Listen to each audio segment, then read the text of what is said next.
Ladies and gentlemen, I'm back. This is the Rude Life NASA podcast, and for some reason, I felt like this episode is gonna be great, and I'm gonna tell you why it's gonna be great later on. But yeah, this episode might be special because I uh I put out I put out some questions like a couple weeks ago. I asked somebody to come on my podcast. I asked people to come on my podcast.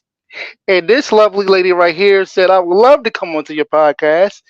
And I was like, okay, cool. At first, I didn't know what we were going to talk about, but she sent me her bio, and I feel like we got a lot to talk about. Ladies and gentlemen, she is a manifesting coach. She's just a positive person all the way around, and her name is Raven. How you doing today? I am wonderful. I'm really excited to be here. Thanks for having me. You're welcome. One of the reasons when I read your bio, right? When I read your bio, I said, "Oh, she's a manifesting coach." And I've been watching YouTube a lot, and they were talking about like manifesting the things you want, and all this positive stuff. And I was like, oh, I just finished watching that not too long ago, right before we got onto the podcast. So this is gonna be great. So what made you want to become a manifesting coach? Hmm. I I wouldn't say that this was something that I wanted to become rather than something that was already very much a part of my life and something that I feel passionate to share and show other people how it can really help make your life more magical, more fun, and allow you to move through painful experiences with ease and with grace and come up on top. So you don't think so? You just felt like this is something that it was your calling, so much of that.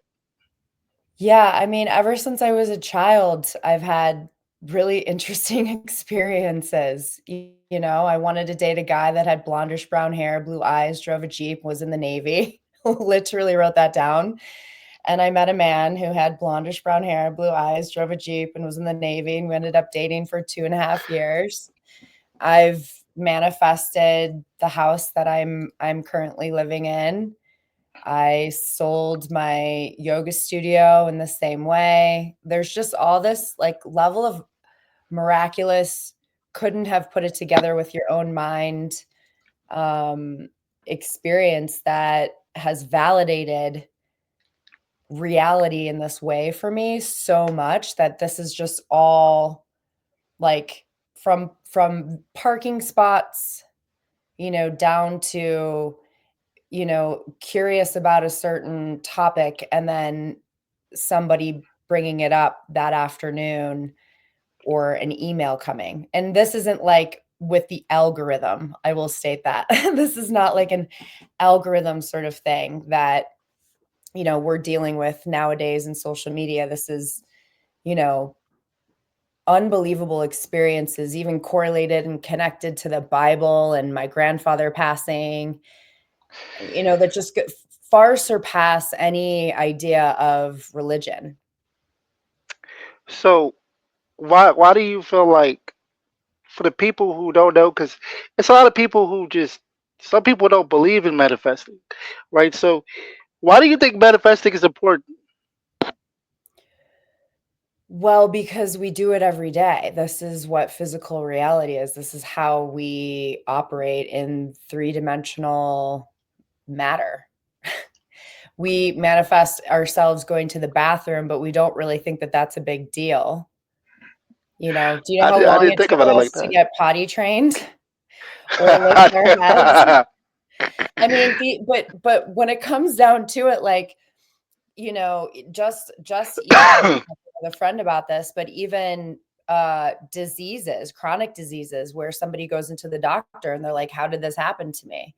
And there's just stacking of sand that sort of forms. There is a likelihood, a probability, a mathematical, statistical, analytical even way of looking at likelihood of things manifesting, given your circumstances where you're at and like what knowledge you have, what wisdom, and also what courage you contain and are willing to obtain in order for you to receive that thing. Cool. So, like I told you, like for the past couple weeks, well, maybe for the past couple months, I've been watching a lot of things about manifesting to the point that I've started doing it. Right.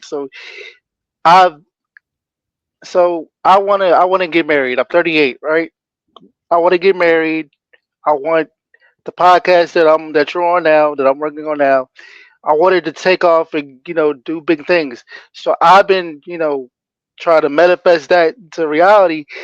Um, what I do? Okay, so when you manifest things like that, manifest things you want. So I feel like it's moving kind of slow. Is that normal to like for it to go like real slow? Like, Yes, it's so funny you say that because I just sent a newsletter out with one of the key points to understand about manifesting is our thoughts travel faster than the speed of light, but we're mhm, in denser, three-dimensional, thicker reality. And so some things like manifesting a parking spot, is much easier and faster to experience and receive, align with, mhm, than the idea of wanting to call in the perfect partner, get married, and have a successful podcast. There are a lot of actions that are required in order for those things to happen, a lot of effort to put forward. When you ask people who have become highly successful, multimillionaires, those people that popped out of nowhere that had a really cool idea and somebody captured it and helped them grow it. It's usually what they say comes from a place of luck, like effort and luck. There's this alignment, you can call it luck, but this alignment that sort of happens when you're ready to receive that sort of, you could call it accreditation or leveling up, so to say. mhm. Because the place that you want to go, like for example, the life of a CEO, I mean, he has so many people working under him. He has so many marketing strategies. There's a lot of effort that he's putting into and a lot of money. So we can't just jump from one place to the next. We have to set these goals and we have to set this vision and this level of practicing or knowing that we can do it, regardless of what anybody else thinks or feels. And that's where we move through that thickness. That's where, we start to magnetize, which is what I call, I mean, what I believe is all about manifesting and why everything is manifesting underneath all of religions or spiritualities. We cannot deny that everything is electromagnetic and our thoughts and our Okay. feelings. And even on a cellular level, there's an electricity that is running through our currency, running through our system. And so when we continue to generate this level of belief, this level of knowing inside of us, and this knowing curates our actions and the way that we show up and the way that we communicate throughout our days. It changes the game. It increases the likelihood of that thing occurring. So for somebody who's never manifested anything before, how can you? I know this is a weird question. How do you start doing that? Like, is it a certain way that you can, is it certain things you say, certain way that you act? Like, how do you just start manifesting?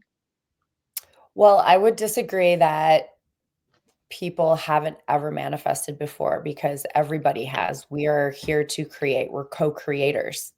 Right. So I think really it's a matter of recognizing that there is an interaction happening between your inner experience and your outer reality, and identifying when synchronicities or coincidences, that we like to call it, occur, and not just blowing those things off, but identifying that there is a direct correlation to your specific path and what you're going through based off of the thing that you are trying to intend to receive or to become is is trying to show up in some way, shape, or form for you, breadcrumbing Oh, you.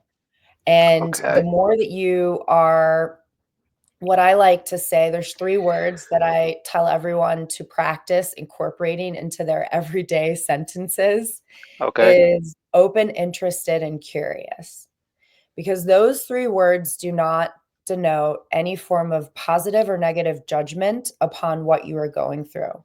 What it does is it allows you to be open to learning from the experience that you're having, because everything is about knowledge. And the more knowledge that we have about ourselves, it turns into wisdom, and that turns into confidence, and that turns into a higher level of magnetism in knowing that you're interacting with reality. But a lot of religions have created this sort of void or separation between you and that higher being, when Okay. ultimately, and Greg Braden, I can't remember the specific title of the book, but he discovered a direct correlation between our line of DNA, first line of all human DNA, and the ancient alphabet, gematria. And that the first line of our DNA breaks down to the sentence, God eternal within the body, which then gives the whole concept, if we want to get into the idea of religion and Christianity, regarding the idea that God made man in his own image, that we are in Mhm. some form have this level of creation, the ability to create in 3 dimension with this level of connection to source. So it's already inside of us. It's the lack of trust within ourselves and that we have this relationship to it that I believe is the area that everybody can sort of lean into and practice living their life around. That's deep. So what are the three? What are the 3 words again, or the 3 phrases? Yeah, open, interested, and curious. Okay. All right. All right. That's. I'm gonna take that and see. And I'm gonna start using that. So when you're not being a manifesting coach, like, so what are your hobbies? What are some things that you might get into or you might do for fun? My hobbies, well, I used to practice. I started practicing yoga when I was 16 years old, and then I started teaching right before I turned 30. And I've been on that path of teaching, owning yoga studio, and just really loving the connection with the physical body. That since I moved up here to the mountains just recently, about a year and a half ago, I've fallen in love with rock climbing. And that has been a really beautiful transition over to focus on flexibility, weight distribution, balance, strength, problem solving. And Yeah, it really helps you gain a lot of courage, confidence in yourself. Um, you did so rock climbing a couple days ago, right? I went rock climbing this weekend. Yes, I Yeah, don't. I saw the picture. Yeah. So I was like, man, I look, you doing yoga, you doing rock climbing. I'm in a wheelchair, so I never do stuff like that, especially not rock climbing. I'm afraid of heights, so Oh, well, they do that with people on wheelchairs. They help people rock climb. they won't do it with me. I don't You like won't heights. allow it. No, That's they not won't something do it you're with me. planning on manifesting. No, no. So I commend you because I like that's a big step, and I when I was when I asked you to come onto the podcast, I was looking up some information so I could see what we could talk about. You're very, very positive, and I'm like, okay, maybe this is good for me for her to come onto the show because I like being around positive people. You know what I mean? So you're very positive. Aw. Um, so when I saw that you rock climb, I was like, oh yeah, she's very adventurous too. So so you like rock climbing? So what do you do with your kids? I know you have children. Are they in sports or like? What do you do Yeah, as like as far as moms? yes, I have 3 children, 9, 8, and 5, and I just recently became a single mother. Their father just passed away, tragically in an accident on June 22nd in the river, by our house, and the children were with him, and so we all experienced actually quite a bit of tragedy, and trauma. Just it'll be 5 months actually on the 22nd. I'm And sorry to hear about so that. thank you. Yeah. Which is actually, one of the pieces around understanding this realm of manifesting and our human experience, and that we have this part of our reality that's physical and non-physical, and really exploring that and diving into that. And through, my career of working in the intuitive arts and being a healer, I would channel deceased loved ones through for many clients. And so this has been a little bit of a different experience for me than I would say most.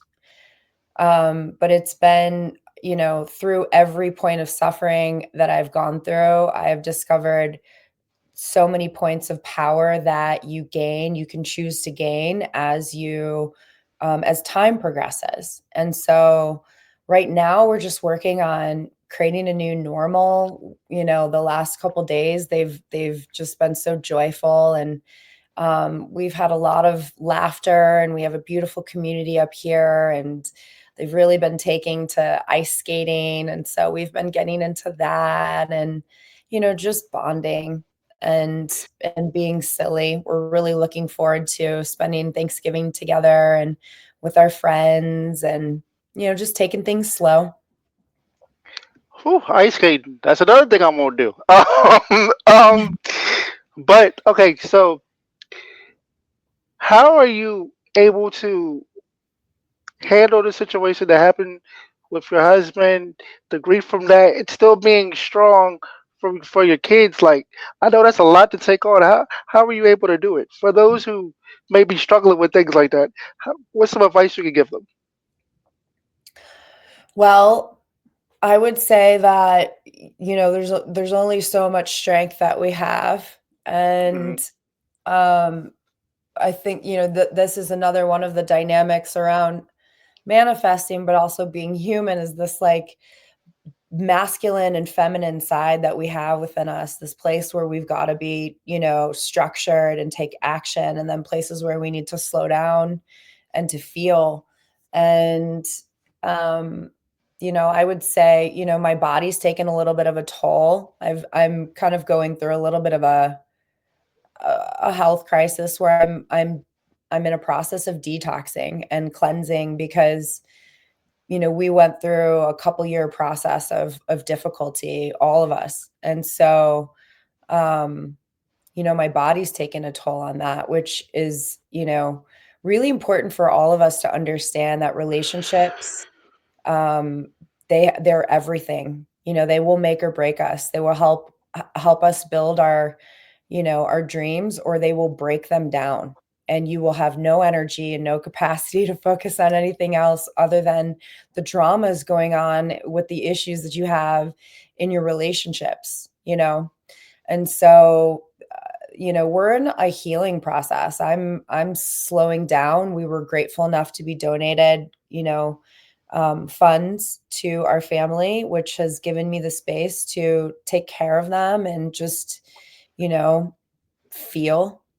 I have moments where, we talk about, their father, and we laugh and we joke about how he was silly, or how they would, do this or that with them. And then we have moments where everyone's just having a really difficult time, and they're really emotional, and they're, you know, screaming and angry and frustrated. And I'm sad and I'm mad, at his choices. So there's a plethora of experience of feelings that I feel, given the circumstance that everybody goes through based off the trauma that they've experienced, they're feeling. And so I believe that, um, just really connecting with, what feels right inside of you, and moving slow, and and finding gratitude for the people and the places that you have and just re-nourishing yourself. If you've gone through trauma, if you've gone through difficulty, it's I highly recommend a detox of some form, of self-care of some form, of, just slowing down. Um, and that allowing yourself to feel, be it angry or sad, scared, all of those things to which I have felt and still continue to, allow me to like move through them. And then I can come back into this place of like being strong. And so I do a lot of meditating and grounding, so that I can be a pillar for myself and a pillar for my children.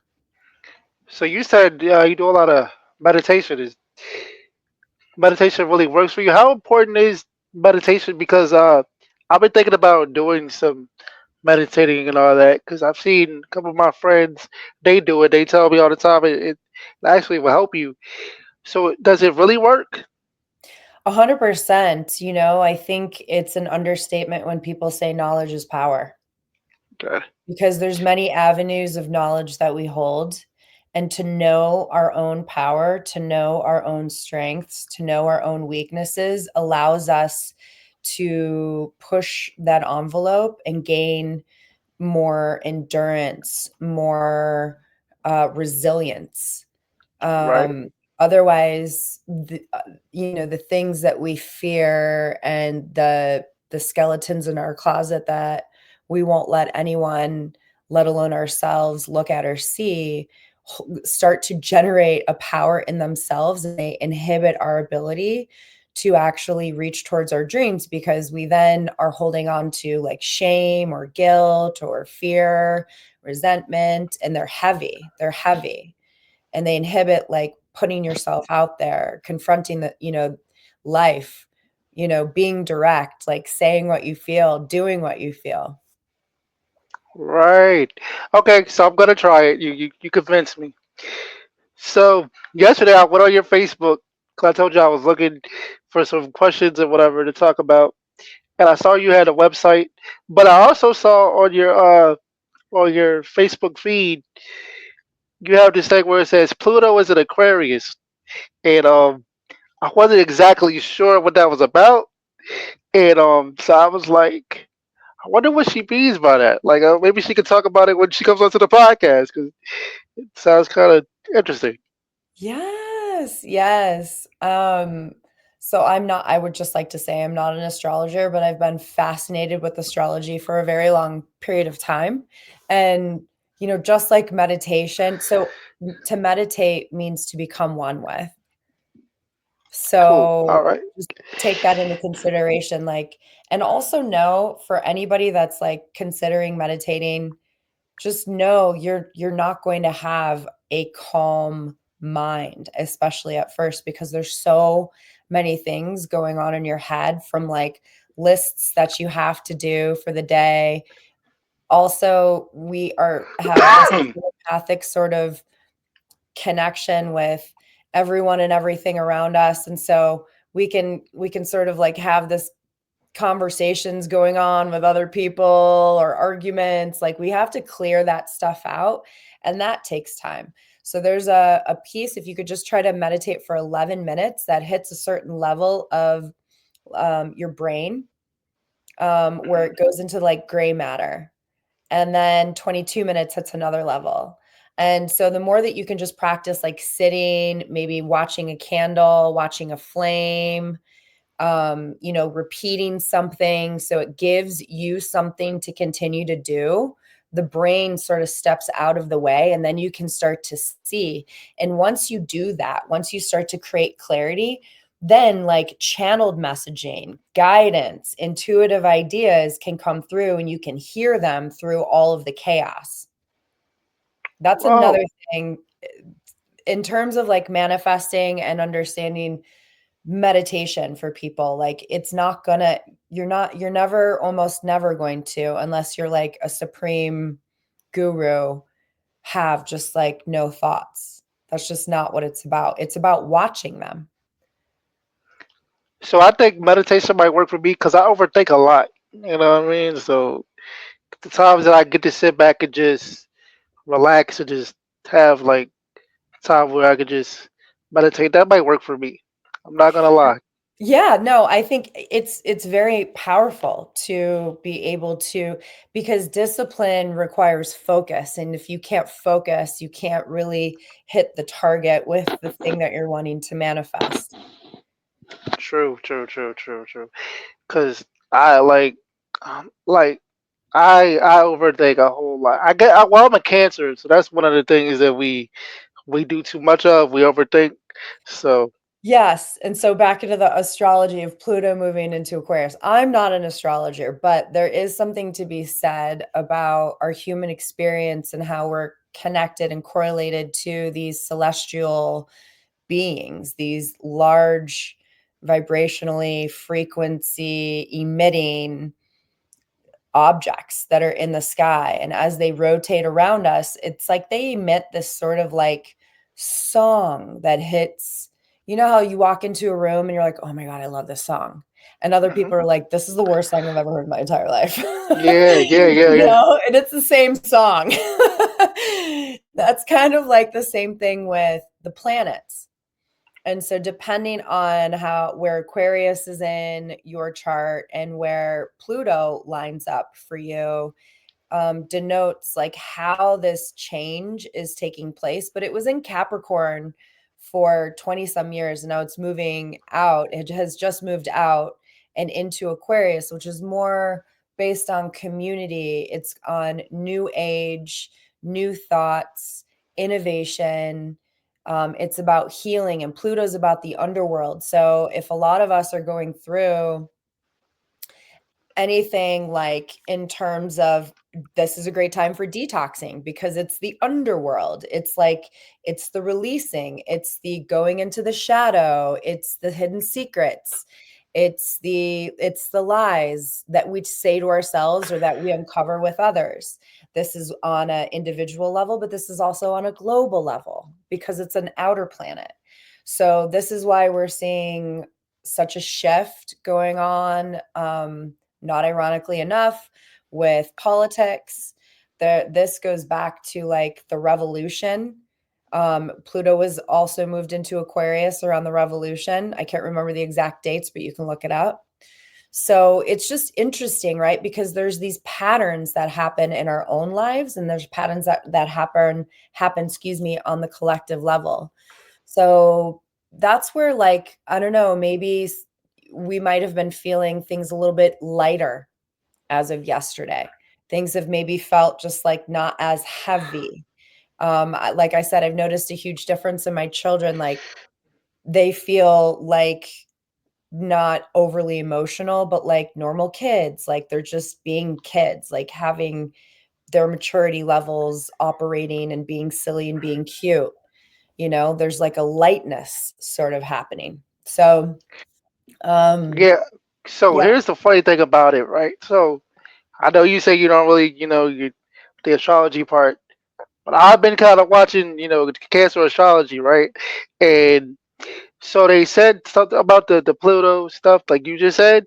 yeah, They was like, it's basically like a new era, like a new beginning is about to start, and all that. And I was just yeah. like, so I've been feeling real chill, real laid back. Like before, I was like real stressed. Like I don't know how I'm gonna do this. I don't know how I'm gonna do that. Had a lot going on, but they said, you're gonna start feeling different. You're gonna start seeing a lot of good things happening now. So Dependent on the maybe work that we've all done. Dependent right. on the work that we've all done, because it's an individual journey. Each Hmm. person, you don't just get to go.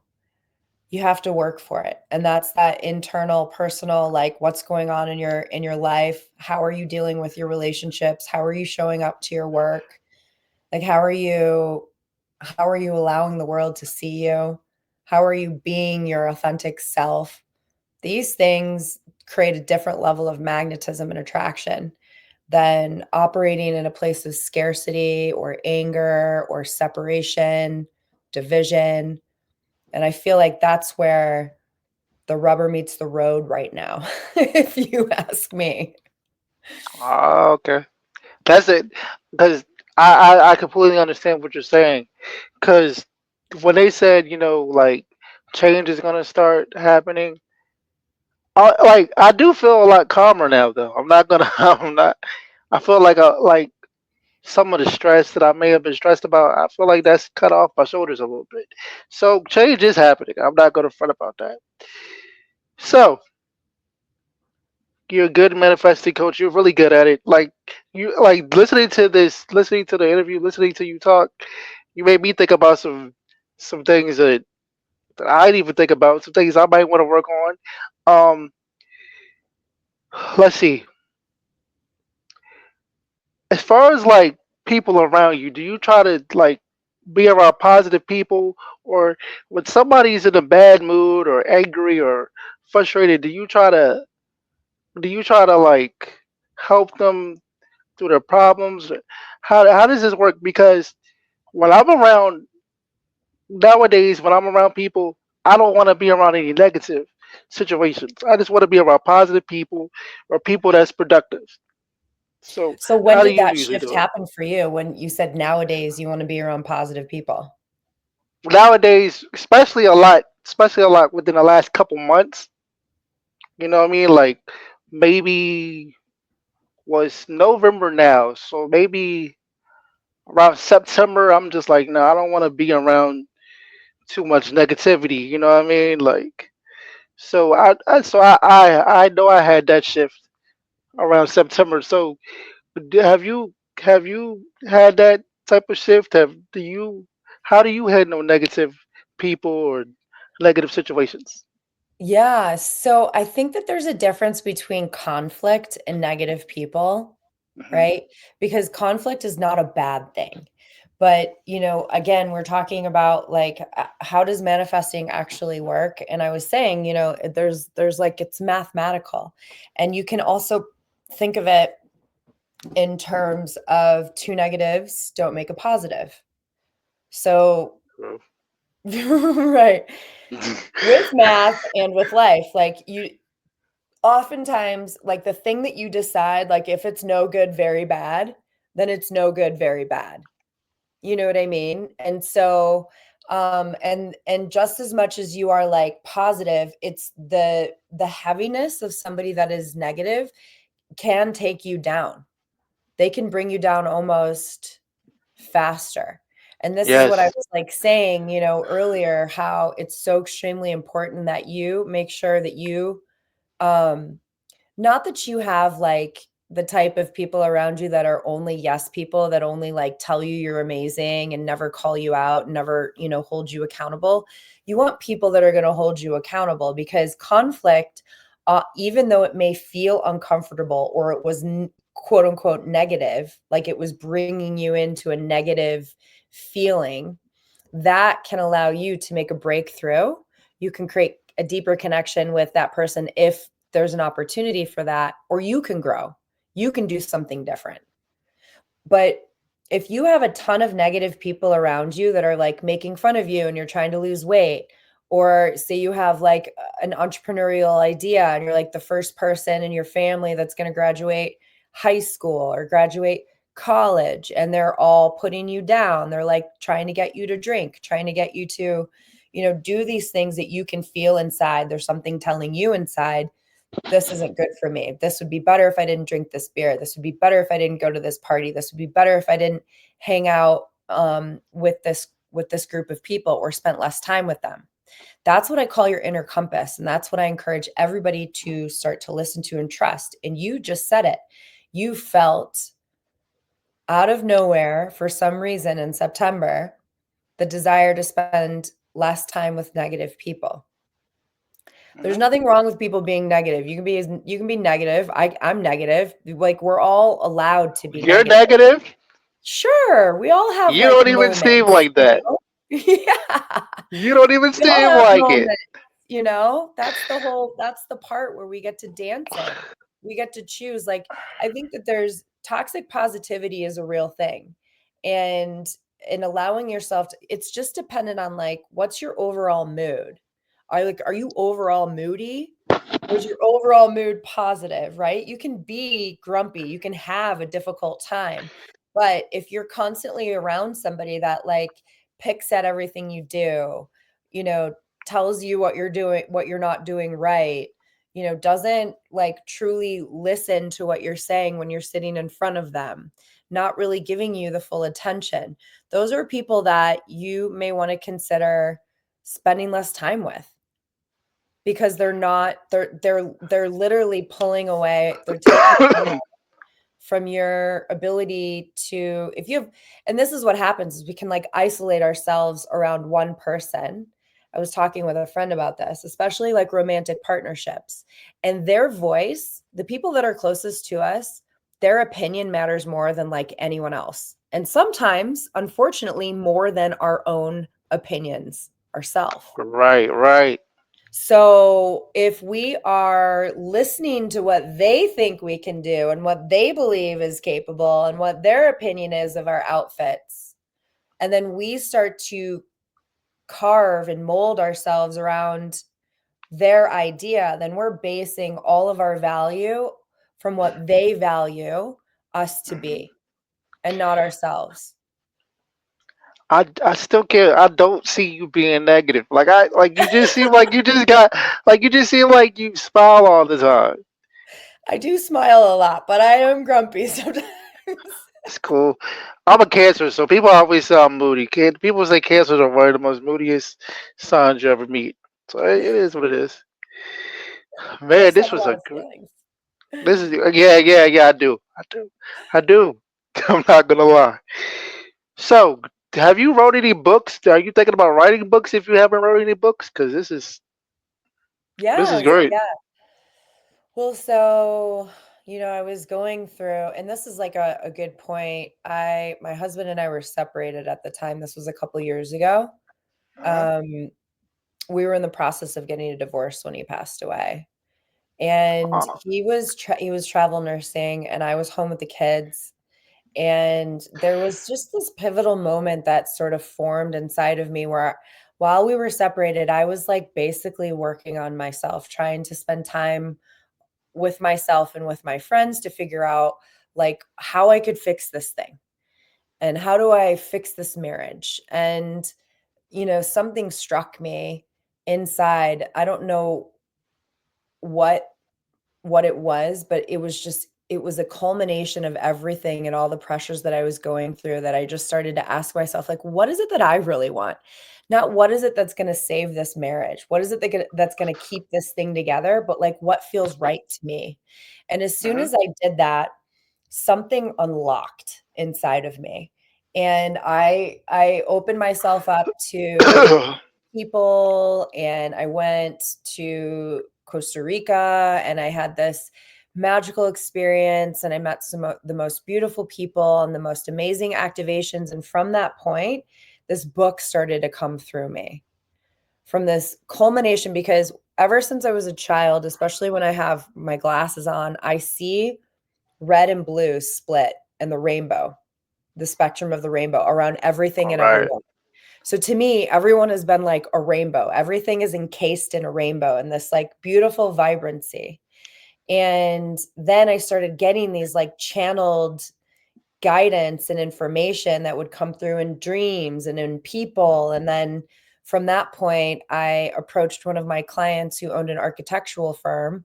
And I was like, let me help you manifest with your company. And so I worked with his company and the CEOs for an entire year implementing this concept. And I call it the magnet mode. And I have two books that are coming out that it's basically like a life manual on how to engineer your reality, like truly. Oh man, I knew you wrote a book. I could just tell just by talking to you. You're very insightful. So I knew you wrote some books. Um, so how was the process? It was just you just everything you were going through, everything you felt, you just put it in a book. It was all of my it was all of my life experiences and everything that I mean, there's like a mathematical equation to this that was given to me and shown to me. And I mean, and that's the thing is I was just really listening. So it was coming through in dreams and in people and like circumstances. And then there was situations going on like while I was writing about specific topics in the book, and then this interesting correlation of me sharing stories of something that happened to me over 20 some years ago that had meaning to the book. It was like it made me feel like a mad scientist. Like I felt like I was going crazy. That's For a that's actually cool. That's actually cool. I'm not gonna front. Yeah. So, I mean, and that's the thing is like life is really beautiful. And I'm not saying it's not painful. Like what I've gone through is rough and it has been rough. And I'm not, we're all in this journey, but I know like I've been shown so many times that there's, even before he passed away, I had dreams. I had two dreams in March and then on June 9th before he passed away. Like What was the dreams about, if you don't giving mind me me asking? foreshadowing. So I had one on March 26th. I woke up at 6:30 in the morning and I had a dream that I was driving our Sequoia that we had, our SUV, alongside the river that is by our house, the Colorado River. And the river was running really, really high and really fast. And the back right tire clipped the river, and the river started to pull the SUV into the water. So in my dream, I open the door and I try to like push this, the vehicle back out of the water. And how dreams are, the water just jumped into the Sequoia and Jeez, basically pulled it to the center of the river and then sunk it. And jeez. I had been I had been like doing okay with the process that we were in that we were divorcing, and I was listening to a book about conscious uncoupling, and that dream just really hit me hard because at the time I didn't know what was going to happen. I felt like it was this symbolic sort of like, hey, you got to let go. It's time. Like this thing is not it's time for you to let go. And I have a really hard time letting go of people. I have a really You hard do? time with that. Yeah, absolutely. Is it? And Where does that come from? probably my childhood and abandonment, Okay, just like rejection, not wanting to be rejected and not wanting to reject anyone else, okay. just feeling like we can always find like an easy, like I never wanted to have an ending with him. I wanted to evolve our relationship. Which, this messaging was telling me that I couldn't. And my mother had passed away and I could really feel her. I was driving to go have coffee. This was like 9 in the morning with a friend, and I had picked a location I'd never been to, and we pull up and it's in a church, and I'm like, "What?" And we get out, she's like, "Yeah, I didn't know if you knew this." And I was like, "No, I had no clue." So we go inside and I'm walking around in this place. It just reminds me of my grandparents, and I had a really strong relationship with my grandparents, really loving relationship with them. And I just started feeling emotional. I was already crying on the way there, trying to like hold it together. And so we order coffee and we sit down. Within like 3 minutes of the conversation, this song comes on the radio that was a song I played multiple times after my mom passed away, and I just broke into tears. It just felt like this love from the other side, was telling me like, "This is gonna get messed up, this is gonna end, but it's gonna be okay." And then by 6:30 PM that same day that I had the dream, I got a phone call because Matt was my husband's name, was with my children on spring break, and he was driving back with the Sequoia, and he called me to tell me that it was smoking and on the side of the road. And with an hour later, it had died. So that vehicle that I had a dream about that morning physically like died. And That's like the some way spiritual intuition type of. Yeah, and the way that they found the boat capsized was actually in the middle of the river. It wasn't on the side, it wasn't like in a bank. They actually pulled it from the side or from the center of the river. And and so that, was like that dream was very multi-layered, and I didn't realize it, until that day. The day after, actually, when I was driving home. And then the next dream I had was June 9th, so that was a couple weeks before he passed away, and he was a nurse in the Okay. ER. And, so in my dream, I just knew someone was coming to get me. And all of a sudden, somebody knocks on the door, and I open the door, and it's this big, huge man. And as soon as he's like old and he's heavy, and my husband was 6'4", he was a giant. He was like 230 pounds. And this man comes in and he immediately starts to like stumble, like and slur his words. So I go to catch him, and I just remember my hand was near his mouth and he started to bite down. So I knew that he was having a seizure. And I lay him down into my son's lap, who's sitting cross-legged on the floor. So my son is holding this man's head, and I call the emergency room to try to get a hold of Matt, and no one's taking me seriously. And he finally gets on the phone, and he makes this joke, which he was always a joker. And I was like, dude, there's a man on the floor who cannot breathe and is having a seizure. I need your help. And then my dream wakes up. And when you are drowning, you cannot breathe, and then you have a seizure. And Man. when the incident happened, I was in another state. I was in South Carolina, and I got really, really tired all of a sudden, and I asked to go back and take a nap. And as soon as I went to sleep, within like anywhere from minutes to 20 minutes, I got the phone call. Bro, your life is a movie. That's wow. That's just That's literally the story of my life. My life has been the epitome of like crazy stuff like that happening. And I don't want to say it's been like crazy traumatic stuff like that all of the time. I've had really beautiful things like that as well. But I truly believe like I was listening, I was paying attention to these dreams. I was so connected. I was getting these messages so that when it did happen, it wasn't as hard of I don't want to say as hard of a blow, because like there's just nothing to describe that phone call, but it just felt like, something is telling me, hey, this is happening, it's going to happen, but it's going to be okay. And I believe that this is something that everybody has. It's just a matter of us paying attention and learning. We haven't been taught this. We haven't been taught how to do you know this. what? You know what? I believe you because I was in a relationship for 3 years. But so I had a dream one day, like I was with like my in my dream, I was like my girlfriend was trying to talk to me or whatever, but I couldn't reach her. She was so far away from me or whatever, right? And she was kind of trying to talk to me, and I was like, I kept telling her, "Come here, come here, come here," but she wouldn't come close to me. And I woke up, and I was like, Nah, there's something to that dream. You know what I mean? Like, and a couple weeks later, like a week or two later, we got into this real huge argument, and then we just split.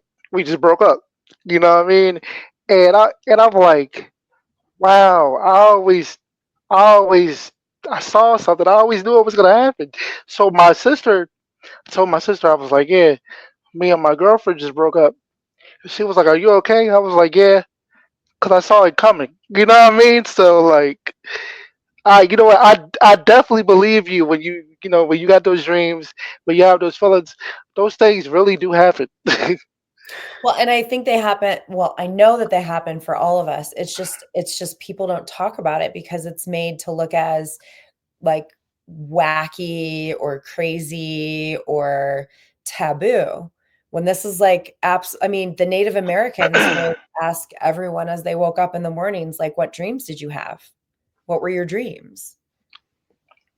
Yeah, and the funny thing about it is like even when me and my girl were on good terms, I used to tell her like I keep having these dreams that you're not gonna be around too much longer. I kept telling her that like, and she kept telling me no, it's not true.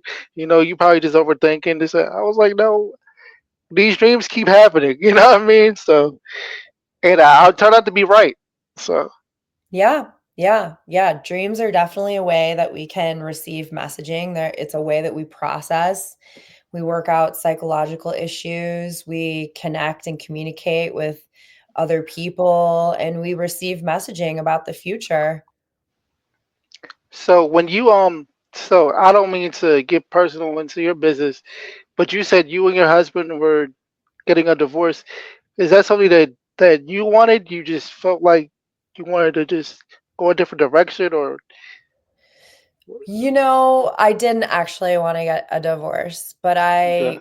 um, I wanted to honor what his path was, and, this gets into the realm of relationships, but we were, traversing on alternative lifestyles, and that was something that he had come to terms and really felt strongly about, and I tried and opened myself up to exploring, and through that dynamic, and I'm not saying that alternative lifestyles for relationships is a good or bad thing, but at the end of the day, you you can't stay bonded to somebody if you're not emotionally evolving with them.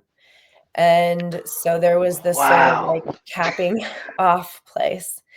I was like trying to find this place of adaptation. And so he actually, I mean, I could write a book on that whole thing in itself, to be honest with you. I No, handed it's out ashes to three of his lovers at the celebration of his life. Um, and I, open armed hugged them,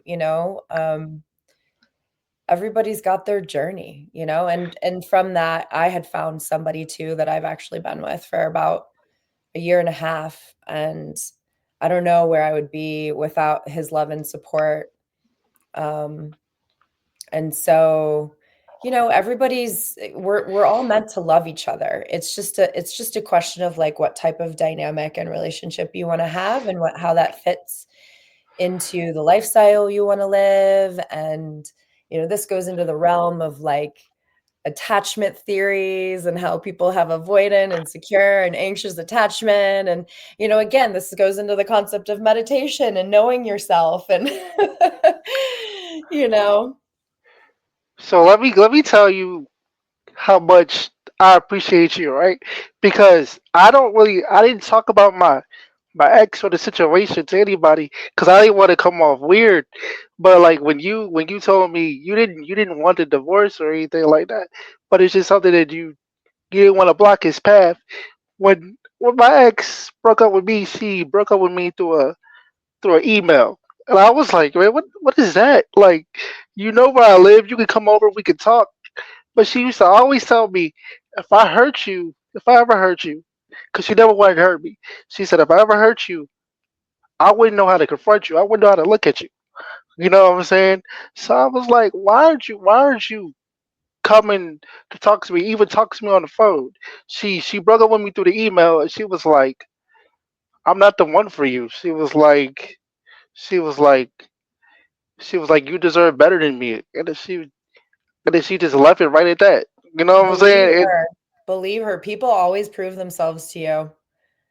She was Take like, take their words seriously. And I think that too, people have a, people want to lean into more so the words than the actions as well. And so it's a fine line, but when somebody says, "Hey, I'm not this, I'm not that," and they keep trying, there's going to be a point where they will collapse and they won't be able to keep up with that because it's not their authentic journey. right. She said, I'm not the girl for you. She was like, I'm not. She was like, I'm not ready to be in a relationship. And I was like, we already been in this for 3 years. Like, how do you just stop? And she was just like, we just need to be friends, and I gotta find myself. And when she said, find myself, I was like, okay, she's really going through something and she doesn't want to tell me. Cause I think it's a beautiful statement, which, I talk about in my book as well, is that, our bodies are hosts to this experience that we're having in three-dimensional reality, and we can feel disconnected to our own selves as well. And part of our journey is coming back to ourselves. And so we will draw relationships to us that show the same experience of abandonment or rejection or whatever that is, so that you can dissolve that illusion and know that it is no longer true. And so sometimes we get into these experiences and they work for a certain period and you learn for a certain period, and then you're like, you're done learning, you know? And I think that's where people sort of, we take it personally, which is very easy to, like, we've done something wrong, but really it's like everybody's learning something from the experience. And however it hits your pain points are those areas that you can actually gain more power in and from. We really don't take somebody's personal experience journey, whether they want to be with you or not. It's not up to you. And it's of no, it's like, it's not for you to even worry about. Yeah, because sometimes you can do everything you can for a person, but they still got to go find their own purpose. You know what I mean? And what she told me, she said, I pay attention very well. So she told me that she said, I'm trying to love you as best as I can. When she told me that, I was like, oh, this week this might be going downhill real fast.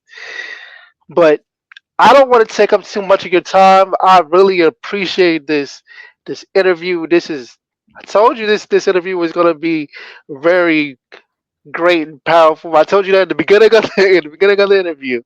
Um, but I do want to say, because you know you're pretty good with grief and handling things pretty well. What do you say to a person that's going through a lot, like whether it's family, whether it's they're going through grief themselves, or they're just trying to figure themselves out? What do you say to that person that really doesn't know how to handle life situations? What's some good advice? I think some good advice is to, again, this is that whole thing of like not taking it personally. I Okay, think that we start to ask ourselves, what did I do wrong? You know, right, for and okay, there are situations where, like, you may have been an a-hole or a jerk, and you know why it went wrong. Like, you know right, why it ended. I'm not talking about those situations. I'm talking about the, like, tragedies and those difficulties, you know? Um, Even breakups to some extent. Like, if you've been a victim of somebody of narcissism, which is really, you know, quite a high quality uh, characteristic with a large amount of society these days. So I feel like the first thing is to recognize that you've done nothing wrong and that okay, there is a huge opportunity for breakthrough. So, because like when I was in my situation, I didn't know where I was going to live. I didn't know how I was going to take care of my children because my husband didn't want me to stay in the house. I wanted us to nest, which meant rotating around the kids and staying, you know, here on and off every other week. And he didn't want to do that. I was like insanely stressed out. I was in like post traumatic stress disorder. I was so worried. hmm, And you know, because of what happened and because of the situation, I'm not saying this is going to happen for everyone. And there's no way I could have ever imagined my circumstances turning into this. But you just never know, like, how life is going to present an opportunity for you, a you know, to give you, throw you a bone, to give you an opportunity for you to, like, you know, take a knee and then stand up. And so just trusting in like your resources that you have around you and trusting in yourself that every day is going to be a new day. And every day is a new opportunity to do something different, to show up differently, to give your energy in new ways, to let go of things. You know, when tragedy happens, it really starts to catalyze your like really gives you the perspective of what's important, like what is truly important. And so if you are in one of those circumstances, to start asking yourself, like, what is important to me? What feels right to me? What do I need to do? Because it's not selfish. like you're the most important thing. And to understand that taking care of yourself first, I have to do so that I can then take care of my children and I can then take care of my clients and I can then finish my book and I can then do all of these things. Like if I'm not eating, if I'm not sleeping, if I'm not doing all of those things, you know, Maslow's theory of hierarchy, you got to feed yourself first. And once you figure out how to feed yourself, be it emotionally, mentally, spiritually, right? Those are the Mhm. things that are going to slowly start to help you get back on your feet. And also time. Time does like separate you from what happened unless you are soaking in it. And what I mean by that is you sort of like it then becomes your identity. Like, yes, that happened to me, but that's not who I am. Right, right. Man, I like yo, like I feel like after this podcast is over, I feel like I feel like I'm gonna be a different person. Cause like this is definitely a great interview. So Agreed. tell everybody where they can reach you, give them your social medias, all that. So my new website is itsjustraven.com, Raven, and how it's Okay. spelled, no apostrophe. Um, you can also find me on yogiraven.com, YOGIRAVEN, but it will all be the same website. Most of my social media tags are Yogi Raven or the Yogi Raven. So you can find me on YouTube, you can find me on TikTok, you can find me on Instagram, through all of those Yogi Raven. facets. Yogi Raven, yeah. Okay, I'm gonna follow you on Instagram. I actually like the name. Yogi Raven is a nice name. I like it. Thank you. This has been a great interview. I want to tell you I appreciate you for stopping by on my platform and just dropping gems and telling everybody about your life.